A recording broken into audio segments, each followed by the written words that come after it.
Gordy, you have been spotted down at Double Bay having lunch with Jake Friend. No, I didn't. Well, that's what my mail was. You were down. No.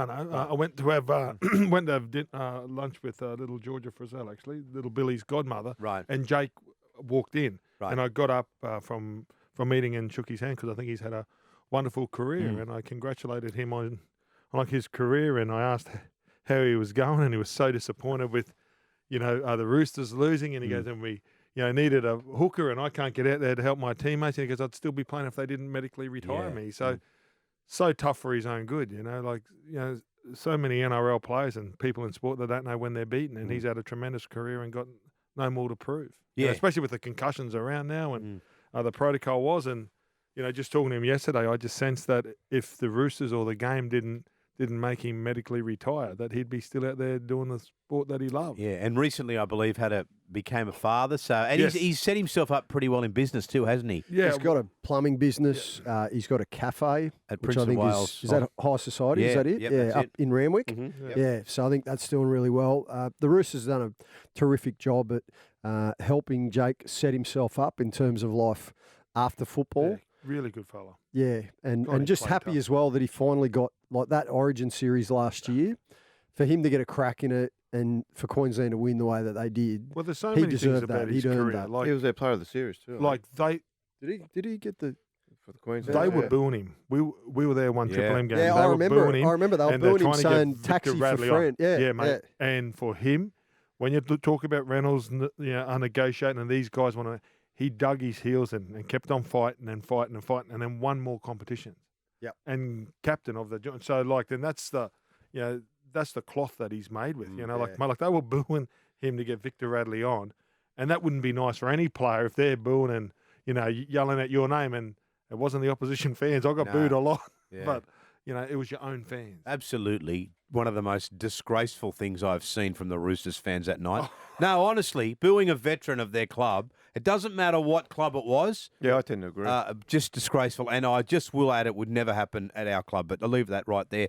Now, of course, Harry Grant. The Waterloo Waratahs. Yeah, the They Waterloo don't play Waratahs. anymore. No, they won last week. Did The they? A-grade won. Yeah, The who do they A-grade play? Waterloo Waratahs. I don't know who they play, but they won. I got about 10 messages from Ian Vernon, the great drummer from the Broken Watch Band, telling me that the Waratahs won, but he didn't tell me who they beat. Yeah, the Brumbies. It doesn't matter who they beat; they won. Don't worry about that. If someone could text me and tell me, Harry Grant, of course, left the game or left the field for an HIA test about 10 minutes after the incident. Now, Gus Gould had plenty to say about that.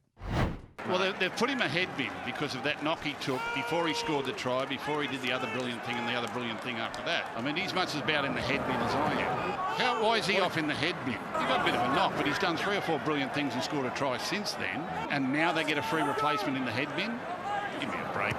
Well, this is the thing. He scored a try. And, how did you see that, Paul? I think Gould's spot on. I think the rule's being exploited. But wouldn't that have come from the independent doctor? Look, yeah, but you would think. The clubs are pretending they don't see these things, and then they're seeing it later. Okay, we didn't see it when it initially happened. everybody 5 saw it. minutes later, someone reviewed it. Yeah, but that's what they're claiming, Gordon. No, we're getting ourselves into this problem now because the doctors have such a big say in this now. Clubs are almost divesting themselves of any responsibility, and they're just going, you know what? It's the doctor's call, not my call. As far as I'm concerned, he plays until the doctor calls him off. So that's making the doctors panic because they're saying, well, okay, this is all on my shoulders now. And they feel like they're getting no help from the clubs because the clubs are just basically, like I said, they've just no responsibility here. It's all on the doctor. But what clubs are doing now is they're using it to get free interchanges. And this is the hard part we're going to get into the game where we're going to have to start saying, well, are they genuine or are they not? And this is where we're probably going to have to get more. I think we need... Melbourne had 11, right? I think they had 8. There was 3 HIAs, was there? And they used all 8. So the Roosters used 6 interchange.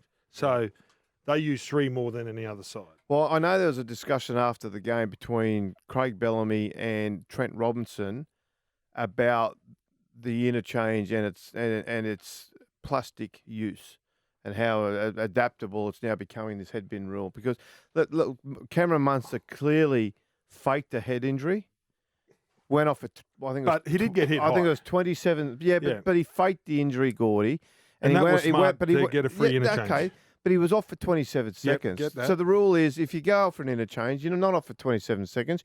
You're off. You go through the whole process, Yep. and you're off for 10 or 15 that you got to do. But because Cameron Munster is a playmaker and not a middle forward, they didn't want him off for 10 or 15 minutes, and that's the issue the game's got. And I thought Bromwich was a genuine, and I thought Pappenhausen was one too. Because Pappenhausen, that was a pretty big collision. So, well, you're surprised like, he what do we came do? back. Yes. That's what. But this is why.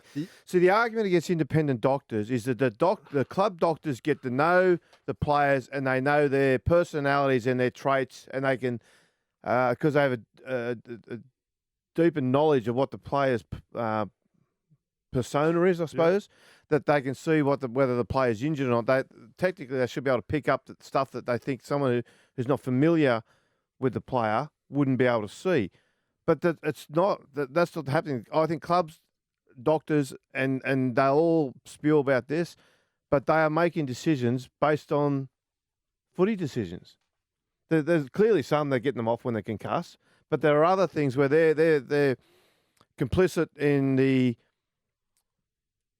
what's the word? Like just in manipulating the head bin rule, and they're doing that, and they're part of it. The whole thing's shrouded in so much mystery because at times clubs will refer to the independent doctors. At other times they'll refer to, well, hang on, that's our own doctors. And all of it comes under the umbrella of medical professionals, of which none of us are experts. And the minute that you start to ask any sort of hard questions around it, well, you're questioning their integrity. Yeah. And all of a sudden, the feathers prick up and everybody starts to really raise eyebrows. So I think the NRL, as much as they're doing the best they can in what's a really trying space, but there needs to be more transparency, Gordon, because at the moment, like I think when Jakey Friend retired, there was a story that came out saying the Roosters had done their homework and he'd suffered something like 20 plus concussions over the course of his career. Now, how do we know that? Like, where is that information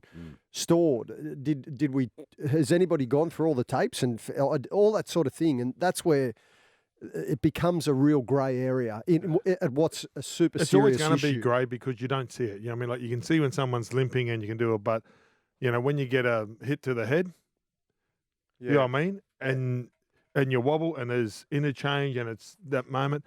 I just think, you know, maybe if you come off for more than 2 HIAs, right, in a month, you got to spend 2 weeks out or something like. You know what I mean, like a boxer. Well, you almost got to have in boxing you get knocked out. What is it now? 11 days. Is it 11 days though, Hoops? I don't know if it is. I don't think if you get limits. 2, isn't it? If you get 2 in 2 weeks, it's 11 days. But I reckon you almost got to start saying, well, I don't know. It's going to change the game tremendously if you start bringing in those sorts of rules. Boxing, if you get knocked out, you're out. You can't fight for 3 months. Wow. You're not supposed to be back in the gym. They do spar a little bit. And no one records gym spars and concussions there. But in rugby league, we're going to have to start at some point standing down players at some point who are having repeated concussions for mandatory periods. The hard part is you can't look at it like you can't X-ray a brain and say, okay, mate, that's a 3-week concussion, or that's a 4-week concussion, for example. And now we know as soon as someone does a medial or they break a bone, you know how long they're going to be out for based on what happens with every other injury that's come previous to that. With the brain, everyone's different. It affects some people vastly different than others. But at some point, they're going to have to start figuring it out because coaches right now are exploiting the rules. Yeah, all right, boys. Well, we'll take a break. I think that you probably, before we do the Hoops, copped a few knocks to the head. But as a little kid, I reckon some of the flashbacks you have. And he was dropped a lot. He was dropped. Hard to argue, Anthony. All right.